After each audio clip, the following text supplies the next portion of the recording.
पिछले वीडियो में हमने देखा कि वूल क्या है, वो हमारे लिए कैसे फायदेमंद है और कौन से जानवर हमें वूल देते हैं। चलिए देखते हैं कि जानवरों को कैसे पाला जाता है और उनसे वूल कैसे प्राप्त किया जाता है।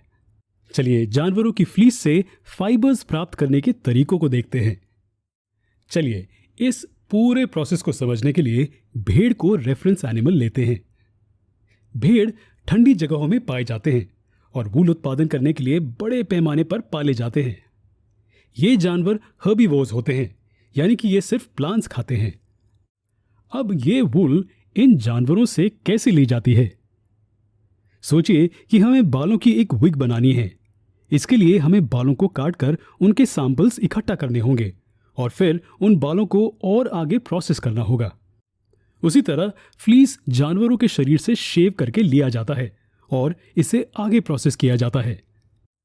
यह समझने के लिए कि एनिमल फ्लीस से फाइबर्स कैसे प्राप्त किए जाते हैं, हमें इन 6 सरल स्टेप्स को याद रखना होगा।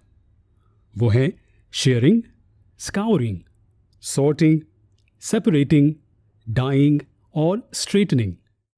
चलिए पहले स्टेप से शुरू करते हैं, जो शेयरिंग है।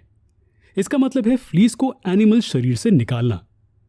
जैसे हम मनुष्य अपने बाल काटते हैं या जिस तरीके से हमारे पिता अपनी दाढ़ी शेव करते हैं, उसी तरह से फ्लीस इन जानवरों के शरीर से निकाला जाता है। क्या इससे बहुत दर्द होता है? सोचिए कि पिताजी शेव कर रहे हैं और गलती से वो हिल जाएं, तो इस केस में ब्लेड उन्हें स्क्रैच कर देगा। हालांकि शेविंग में कोई दर्द नहीं होता। उसी तरह अगर वूल ध्यान से शरीर पर से निकाली जाए तो जानवरों को कोई तकलीफ नहीं होगी। अगला स्टेप है स्काउरिंग। अब जानवर आजाद है। इस स्टेप से हम उन्हें फिर से शामिल नहीं करेंगे। हम सिर्फ फ्लीस पर ध्यान देंगे जो हमें मिली है। अब अगर कोई नया ऑब्जेक्ट घर में लाया जाता है तो उसे यूज करने से पहले हम क्या करते हैं? अगर मुमकिन हो तो हम उस पर मौजूद किसी भी गंदगी को हटाने के लिए इसे धोते हैं। उसी तरह इस स्टेप में फ्लीस को भी अच्छे से धोया जाता है। बड़े बड़े टैंक्स में फ्लीस को डाला जाता है और धोया जाता है। यह किसी भी तरह की इंप्योरिटी जैसे कि गंदगी या धूल को निकालने के लिए किया जाता है।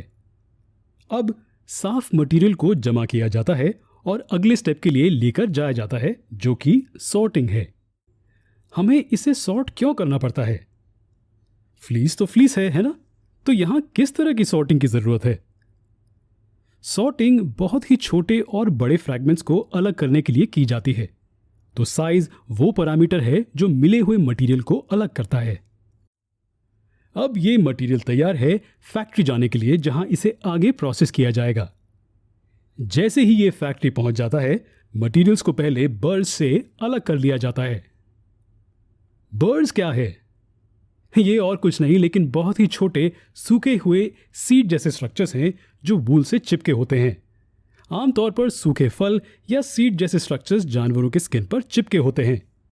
ये अच्छी तरह से धोने के बाद भी फ्लीस से जुड़े रहते हैं, जिसके कारण इसे इस प्रोसेस से पहले निकाल दिया जाना चाहिए। तो बर्ड्स को अलग करना मटेरियल की क्लीनिंग एक्टिविटी को पूरा करता है। अब लंबे फिलामेंट्स को बनाए जाने के लिए मटेरियल तैयार है। दूसरे नेचुरल फाइबर्स की तरह ये धागे भी लंबे स्ट्रैंड्स में बदले जाते हैं, जो कि फाइबर्स होते हैं। तो क्या सारे स्टेप्स हो गए? तो क्या हम इन फाइबर्स को यूज करके यार्न बनाने के लिए तैयार हैं? अभी नहीं। हमें इन फाइबर्स को पहले रंगना होगा। डाइंग हमारे लिस्ट में अगला स्टेप है। हम इन फाइबर्स में सुंदर रंग भरते हैं। ये रंगीन फाइबर्स यार्न्स में बदले जा सकते हैं। ये हमें हमारे आखिरी स्टेप पर ले आता है, जो है स्ट्रेटनिंग। फाइबर्स को स्ट्रेटन किया जाता है, कोम्ब किया जाता है और मशीनों की मदद से रोल किया जाता है। अंत में ये धागों को खींचता है और इससे यार्न बनता है।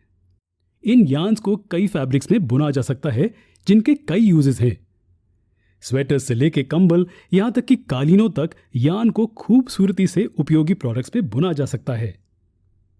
यह था पहली तरह का नेचुरल फाइबर जो कि हमें जानवरों से प्राप्त होता है, वूल। अगले वीडियो में हम दूसरे इंपॉर्टेंट फाइबर के बारे में बात करेंगे, जो कि सिल्क है।